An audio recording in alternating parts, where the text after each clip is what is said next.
Hi friends, welcome back to Nisha cooking channel. ಇವತ್ತು ನೋಡ್ರಿ ನಾನು ನಿಮಗೆ ಸ್ನ್ಯಾಕ್ಸ್ ರೆಸಿಪಿನ ಮಾಡಿ ತೋರಿಸ್ತಾ ಇದ್ದೀನಿ.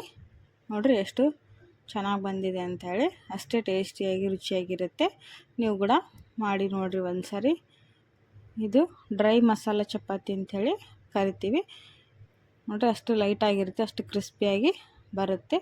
ಇದನ್ನು ಈಸಿಯಾಗಿ ನೀವು ಒಂದು ತಿಂಗಳವರೆಗೂ ಸ್ಟೋರ್ ಮಾಡಿ ಇಟ್ಕೋಬೋದು, ಏನೂ ಕೆಡೋದಿಲ್ಲ. ಆಮೇಲೆ ಟೂರ್ಗೆ ಹೋಗ್ಬೇಕಾದ್ರೂ ಸಹಿತ ಈ ಥರ ಮಾಡ್ಕೊಂಡು ತೊಗೊಂಡೋಗ್ರಿ, ಚೆನ್ನಾಗಿರುತ್ತೆ. ಹಾಗಾದರೆ ಈ ವಿಡಿಯೋ ರೆಸಿಪಿ ನಿಮಗೆ ಇಷ್ಟ ಆದರೆ ನಿಶಾ ಕುಕ್ಕಿಂಗ್ ಚಾನಲ್ಗೆ ಸಬ್ಸ್ಕ್ರೈಬ್ ಮಾಡಿರಿ, ಫ್ಯಾಮಿಲಿ ಫ್ರೆಂಡ್ಸ್ ಜೊತೆ ಶೇರ್ ಮಾಡಿಕೊಳ್ರಿ.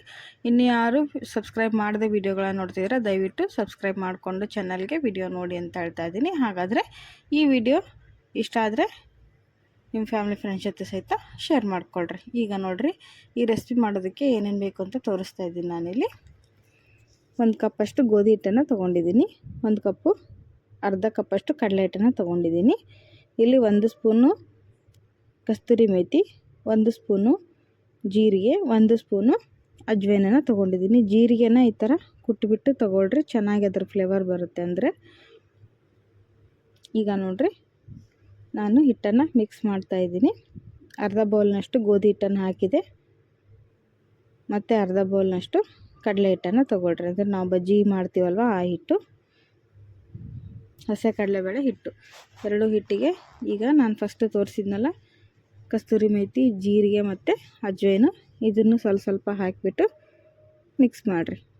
1 ಸ್ಪೂನು ಕಸ್ತೂರಿ ಮೇಥಿ, 1 ಸ್ಪೂನು ಜಜ್ಜಿ ತೊಗೊಂಡಂಥ ಜೀರಿಗೆ, ಆಮೇಲೆ ಒಂದು ಅರ್ಧ ಸ್ಪೂನಷ್ಟು ಅಜ್ವೈನು ಮತ್ತು ಜೀರಿಗೆ ಹಾಕೋದ್ರಿಂದ ಟೇಸ್ಟು ಚೆನ್ನಾಗಿ ಬರುತ್ತೆ. ಈಗ ನೋಡಿರಿ ರುಚಿಗೆ ತಕ್ಕಷ್ಟು ಉಪ್ಪು ಹಾಕಿ, ಆಮೇಲೆ ಒಂದು ಅರ್ಧ ಸ್ಪೂನಷ್ಟು ಅರಿಶಿನ ಪುಡಿ ಹಾಕಿ, 1 ಸ್ಪೂನು ಖಾರದ ಪುಡಿ ಹಾಕಿ. ಖಾರಕ್ಕೆ ನೀವು ಖಾರದ ಪುಡಿ ಬೇಡ ಅಂದರೆ ಚಿಲ್ಲಿ ಫ್ಲೇಕ್ಸ್ ಕೂಡ ಹಾಕ್ಬೋದು, ಅದು ಚೆನ್ನಾಗಿರುತ್ತೆ ಟೇಸ್ಟು. ಈಗ ಸರಿಯಾಗಿ ಮಿಕ್ಸ್ ಮಾಡಿರಿ. ನೀವು ಸಿಹಿ ಇಷ್ಟಪಡೋರಾದರೆ ಒಂದು ಅರ್ಧ ಸ್ಪೂನ್ ಸಕ್ಕರೆನೂ ಹಾಕ್ಬೋದು, ಅಥವಾ ಸಕ್ಕರೆ ಪೌಡ್ರ್ ಆದರೂ ಹಾಕ್ಬೋದು, ಚೆನ್ನಾಗಿರುತ್ತೆ. ಹಾಕ್ತಾರೆ ಇದಕ್ಕೆ, ನಾನು ಎಲ್ಲ ಹಾಕ್ತಾಯಿಲ್ಲ, ಹಾಗೆ ಮಾಡ್ತಾಯಿದ್ದೀನಿ. ನಿಮ್ಗೆ ಇಷ್ಟ ಇದ್ದರೆ ಒಂದು ಅರ್ಧ ಸ್ಪೂನ್ ಸಕ್ಕರೆ ಸಹಿತ ನೀವು ಆ್ಯಡ್ ಮಾಡಿಕೊಳ್ರಿ.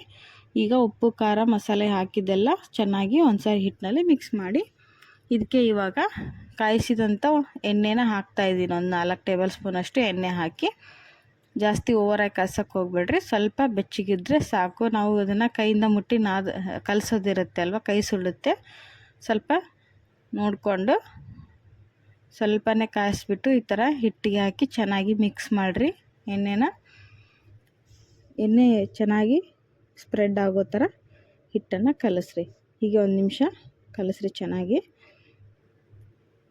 ಎಣ್ಣೆಯಲ್ಲಿ ಮಿಕ್ಸ್ ಆಗಬೇಕು ಹಿಟ್ಟು. ನೋಡಿರಿ ಈ ಥರ ಮಾಡಿದ್ರೆ ಉಂಡೆ ಆಗಬೇಕು ಹಿಟ್ಟು, ಆ ಥರ ಕಲಿಸ್ಕೊಂಡ್ಬಿಟ್ಟು ಈಗ ನೋಡಿರಿ ನೀರು ಹಾಕಿ ನಾದ್ಕೊಳ್ರಿ. ಸ್ವಲ್ಪ ನೀರು ಹಾಕಿ ಚೆನ್ನಾಗಿ ಹಿಟ್ಟನ್ನು ನಾದ್ರಿ. ಇದನ್ನು ಹಿಟ್ಟು ಚಪಾತಿ ಹದಕ್ಕೆ ಇರಬಾರ್ದು, ಗಟ್ಟಿಯಾಗಿರಬೇಕು ಹಿಟ್ಟು. ಸ್ವಲ್ಪ ನಾವು ಚಪಾತಿ ಹಿಟ್ಟಿನ ಥರ ನಾದ್ಕೊಂಡ್ಬಿಟ್ರೆ ಲಟ್ಟಿಸ್ಬೇಕಾದ್ರೆ ದಪ್ಪ ಆಗಿಬಿಡುತ್ತೆ. ನಾವು ಇದನ್ನು ಹಪ್ಪಳ ಹಿಟ್ಟು ನಾದ್ತೀವಲ್ವ ಆ ಥರ ಗಟ್ಟಿಯಾಗಿ ನಾದ್ಕೋಬೇಕು. ನೋಡಿರಿ ಈ ಥರ ಮಿಕ್ಸ್ ಮಾಡ್ತಾ ಸ್ವಲ್ಪ ನೀರು ಕಡಿಮೆನೇ ಹಾಕಿ ಚೆನ್ನಾಗಿ ನಾದ್ಕೊಳ್ರಿ.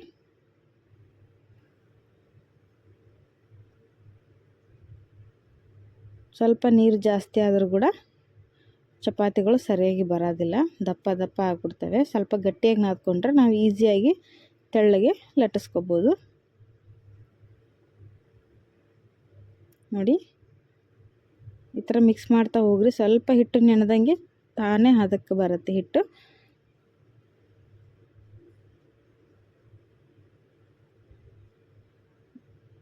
ನೋಡಿ ಈ ಥರ ನಾದಿ ಒಂದು 10 ನಿಮಿಷ ನೆನೆಯಾಕ್ಬಿಟ್ರೆ ಹಿಟ್ಟು ಚೆನ್ನಾಗಿ ಹದವಾಗಿ ರೆಡಿ ಆಗುತ್ತೆ. ಈಗ ಇದನ್ನು ಒಂದು 10 ನಿಮಿಷ ನೆನೆಯಾಕ್ ಬಿಡೋಣ. ನೋಡಿ ಯಾವ ಹದಕ್ಕಿರಬೇಕಂತ ತೋರಿಸ್ತದೆ. ನೋಡಿರಿ ಈ ಥರ ನೋಡಿರಿ ಹೀಗೆ ಗಟ್ಟಿಯಾಗಿ ಇರಬೇಕು ಹಿಟ್ಟು. ನೋಡಿರಿ 10 ನಿಮಿಷ ನೆನೆಸಿದ ಮೇಲೆ ಈ ಥರ ಒಂದು ರೋಲ್ ಮಾಡಿ ಚೆನ್ನಾಗಿ ಮಿದ್ರಿ ಹಿಟ್ಟನ್ನು ಮಿದ್ಬಿಟ್ಟು ಈ ಥರ ರೋಲ್ ಮಾಡಿಕೊಂಡು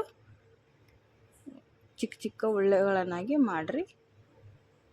ಚಪಾತಿ ಲಟ್ಸೋಕ್ಕೆ ನೀವು ದೊಡ್ಡದಾಗಿ ಮಾಡ್ತೀನಿ ಅಂದರೆ ಮಾಡಿರಿ, ಅದೇನು ತೊಂದರೆ ಇಲ್ಲ. ಇವಾಗ ನೋಡಿರಿ ಹಿಟ್ಟು ಗಟ್ಟಿಯಾಗಿರೋದ್ರಿಂದ ಎಡ್ಜಸ್ಸು ಕ್ರ್ಯಾಕ್ ಆಗೋ ಚಾನ್ಸ್ ಇರುತ್ತೆ. ಹಾಗಾಗಿ ನೀವೇನು ಮಾಡಬೇಕಂದ್ರೆ ಸ್ವಲ್ಪ ಅದನ್ನ ಚೆನ್ನಾಗಿ ಪ್ರೆಸ್ ಮಾಡಿಬಿಟ್ಟು ಈ ಥರ ಚಪಾತಿ ಹಿಟ್ಟು ನಾದ್ತೀವಲ್ಲ, ಚಪಾತಿ ಲಟ್ಟಿಸ್ತೀವಲ್ಲ ಆ ಥರ ಲಟ್ಟಿಸ್ಕೊಳ್ರಿ. ಹಿಟ್ಟು ಹಚ್ಚಿ ಲಟ್ಟಿಸ್ರಿ. ಎಣ್ಣೆ ಹಚ್ಚಿದರೆ ಜಾಸ್ತಿ ಹಿಗ್ಗಲ್ಲ ಚಪಾತಿ, ಜಲ್ದಿ ದೊಡ್ಡದಾಗಲ್ಲ. ಹಾಗಾಗಿ ಸ್ವಲ್ಪ ಒಣ ಹಿಟ್ಟು ಹಚ್ಚಿ ಈ ಥರ ಲಟ್ಟಿಸ್ಕೊಳ್ರಿ. ಫಸ್ಟು ಎಲ್ಲ ಎಡ್ಜಸ್ನ ಲಟ್ಟಿಸ್ಕೊಳ್ರಿ, ಆಮೇಲೆ ಮಧ್ಯದಲ್ಲಿ ಲಟ್ಟಿಸ್ರಿ, ಅಂದರೆ ಬೇಗ ಆಗುತ್ತೆ. ನೋಡಿರಿ ಈ ಥರ.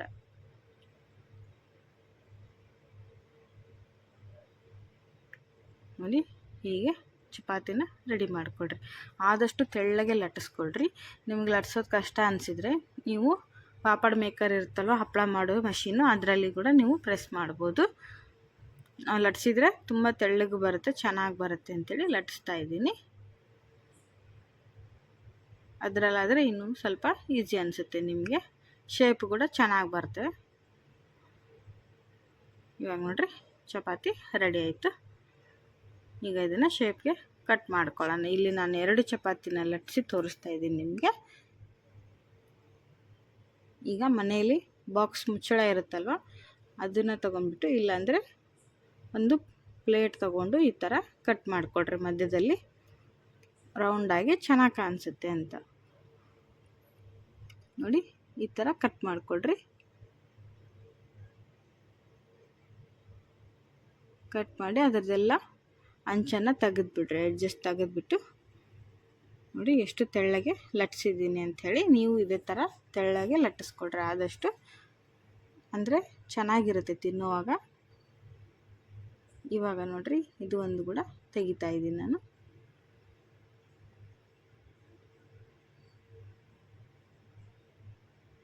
ನೋಡಿ ಹೇಗೆ ರೆಡಿ ಆಗಿದ್ದಾವೆ ಅಂಥೇಳಿ. ಈ ರೀತಿ ನೀವು ಕೂಡ ಮಾಡ್ಕೋಬೇಕು. ಇವಾಗ ಇದನ್ನೆಲ್ಲ ತೆಗೆದುಬಿಟ್ಟು ಮತ್ತೆ ಚಪಾತಿನ ನಾನು ಲಟ್ಟಿಸಿ ಎಲ್ಲ ಚಪಾತಿಗಳನ್ನು ರೆಡಿ ಮಾಡ್ತೀನಿ. ಇವಾಗ ನೋಡ್ರಿ ಇಲ್ಲಿ ಚಪಾತಿಗಳು ಲಟ್ಟಿಸ್ಕೊಂಡು ನಾನು ರೆಡಿ ಮಾಡಿದ್ದೀನಿ. ಹಂಚು ಕೂಡ ಕಾಯಕ್ಕೆ ಇಟ್ಟಿದ್ದೀನಿ, ತವಾನ ಬಿಸಿ ಮಾಡೋಕ್ಕೆ ಇಟ್ಟಿದ್ದೀನಿ ಆಲ್ರೆಡಿ. ಇವಾಗ ಒಂದು ಸಾರಿ ತವ ಬಿಸಿ ಆದರೆ ಸಾಕು, ಇದಕ್ಕೆ ಬೇಗ ಬೇಗ ಆಗುತ್ತೆ. ಈಗ ಇದು ತವ ಬಿಸಿಯಾಗಿದೆ, ನಾನು ಹಾಕಿದ್ದೀನಿ ಚಪಾತಿ ಆಲ್ರೆಡಿ. ನೀವು ಸ್ವಲ್ಪ ದೊಡ್ಡದು ಬೇಕಂದರೆ ದೊಡ್ಡದು ಮಾಡ್ಕೋಬೋದು. ನಾನಿಲ್ಲಿ ಬಾಕ್ಸಿಗೆ ಕ್ಯಾರಿ ಮಾಡೋಕ್ಕೋಸ್ಕರ ನಾನು ಮೀಡಿಯಮ್ ಸೈಜ್ನಲ್ಲಿ ಮಾಡ್ತಾಯಿದ್ದೀನಿ. ತುಂಬ ದೊಡ್ಡದು ಇಲ್ಲ, ತುಂಬ ಚಿಕ್ಕದಾಗಿ ಇಲ್ಲ. ನೋಡಿರಿ ಈ ಥರ ತಿರುಗಿಸಿ ಹಾಕಿ ಚೆನ್ನಾಗಿ ಬೇಯಿಸ್ಕೊಳ್ರಿ, ಅಂದರೆ ಕ್ರಿಸ್ಪಿ ಆಗಬೇಕು ಅಲ್ಲಿವರೆಗೂ ಬೇಯಿಸ್ಕೊಳ್ರಿ. ಇದಕ್ಕೆ ಎಣ್ಣೆ ಹಚ್ಚೋ ಅವಶ್ಯಕತೆ ಇಲ್ಲ. ನಾವು ಹಿಟ್ಟು ಕಲಸುವಾಗ ಎಣ್ಣೆ ಹಾಕಿರ್ತೀವಲ್ಲ, ಅದೇ ಎಣ್ಣೆನೇ ಇರುತ್ತೆ ಇದರಲ್ಲಿ. ಮೇಲ್ಗಡೆ ಎಣ್ಣೆ ಹಚ್ಚಬಾರ್ದು, ಡ್ರೈ ಚಪಾತಿ ಆಗಿರೋದ್ರಿಂದ ಎಣ್ಣೆ ಹಚ್ತೇನೆ ಈ ಥರ ಬೇಯಿಸಬೇಕು. 2ನೇ ಸರಿ ಈ ಥರ ತಿರುಗಿಸಿ ಹಾಕಿದ ಮೇಲೆ ಒಂದು ಬಟ್ಟೆ ತಗೊಳ್ರಿ. ಬಟ್ಟೆ ತೊಗೊಂಡ್ಬಿಟ್ಟು ಈ ಥರ ಪ್ರೆಸ್ ಮಾಡ್ತಾ ಮಾಡ್ತಾ ಬೇಯಿಸ್ರಿ. ಚಪಾತಿನ ಚೆನ್ನಾಗಿ ಕೆಂಪಗೆ ಬೇಯಿಸ್ಬೇಕು. ನೋಡ್ರಿ ನಿಧಾನವಾಗಿ ಬಟ್ಟೆಯಿಂದ ಪ್ರೆಸ್ ಮಾಡ್ತಾ ಮಾಡ್ತಾ ಬೇಯಿಸ್ರಿ, ಅಂದರೆ ಕ್ರಿಸ್ಪಿಯಾಗಿ ಚೆನ್ನಾಗಿ ಬರುತ್ತೆ. ಉಬ್ಬಿದ್ರೆ ಒಡೆದೋಗ್ಬಿಡುತ್ತೆ ಅವು, ಹಾಗಾಗಿ ಉಬ್ಬೋದಿಲ್ಲ ಆ್ಯಕ್ಚುಲಿ. ನೀವು ಈ ಥರ ಬಟ್ಟೆ ತೊಗೊಂಡು ಪ್ರೆಸ್ ಮಾಡಿ ಬೇಯಿಸ್ರಿ. 1-2 ನಿಮಿಷ ಟೈಮ್ ತೊಗೊಳುತ್ತೆ, ಆದರೆ ಚೆನ್ನಾಗಿರುತ್ತೆ ಬೆಂದಮೇಲೆ. ನೋಡಿ ಈ ಥರ ಪ್ರೆಸ್ ಮಾಡ್ತಾ ಮಾಡ್ತಾ ಒಂದೊಂದಾಗಿ ಎಲ್ಲದನ್ನು ಬೇಯಿಸ್ಕೊಳ್ರಿ. ಹಂಚು ಕಾದಿರುತ್ತಲ್ವ, ಅದೇ ಹೀಟ್ನಲ್ಲೇ ಬೆಂದ್ಬಿಡುತ್ತೆ, ಚೆನ್ನಾಗಿರುತ್ತೆ, ಬೇಗ ರೆಡಿ ಆಗುತ್ತೆ. ನೋಡಿರಿ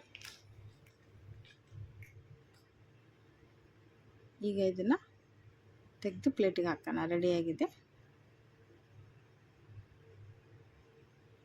ಇಷ್ಟು ಬೆಂದರೆ ಸಾಕು. ಇವಾಗ ಫುಲ್ ಪಾಪಡ್ ಥರ ಬಂದುಬಿಡುತ್ತೆ ಅದು, ಆವಾಗ ಇದನ್ನು ನೀವು ರೆಡಿ ಮಾಡ್ಕೋಬೋದು. ನೋಡಿರಿ ಇಷ್ಟು ಡ್ರೈ ಮಸಾಲೆ ಚಪಾತಿನ ನಾನಿಲ್ಲಿ ರೆಡಿ ಮಾಡಿದ್ದೀನಿ, ತೋರಿಸ್ತೀನಿ ಯಾವ ಥರ ಬಂದಿದೆ ಅಂತೇಳಿ. ನೋಡಿರಿ ಎಷ್ಟು ಹಗುರವಾಗಿ ಬಂದಿದೆ, ಎಷ್ಟು ಕ್ರಿಸ್ಪಿಯಾಗಿ ಬಂದಿದೆ ಅಂತ ನೋಡ್ತಿರ್ಬೋದು. ಟೀ ಜೊತೆ ತಿನ್ನೋಕ್ಕೆ, ಹಾಗೆ ತಿನ್ನೋಕ್ಕೆ, ಟೈಮ್ ಪಾಸಿಗೆ ಚೆನ್ನಾಗಿರುತ್ತೆ. ಈ ಥರ ಒಂದ್ಸರಿ ಮಾಡ್ಕೊಂಡು ನೋಡಿರಿ. ಮಕ್ಕಳಿಂದ ಹಿಡಿದು ದೊಡ್ಡೋರವರೆಗೂ ಎಲ್ಲರೂ ಇಷ್ಟಪಟ್ಟು ತಿಂತಾರೆ. ನೋಡಿ ವಿಡಿಯೋ ರೆಸಿಪಿ ಇಷ್ಟ ಆದರೆ ಲೈಕ್ಸ್ ಆ್ಯಂಡ್ ಶೇರ್ ಮಾಡಿಕೊಡ್ರಿ. ಬಾಯ್.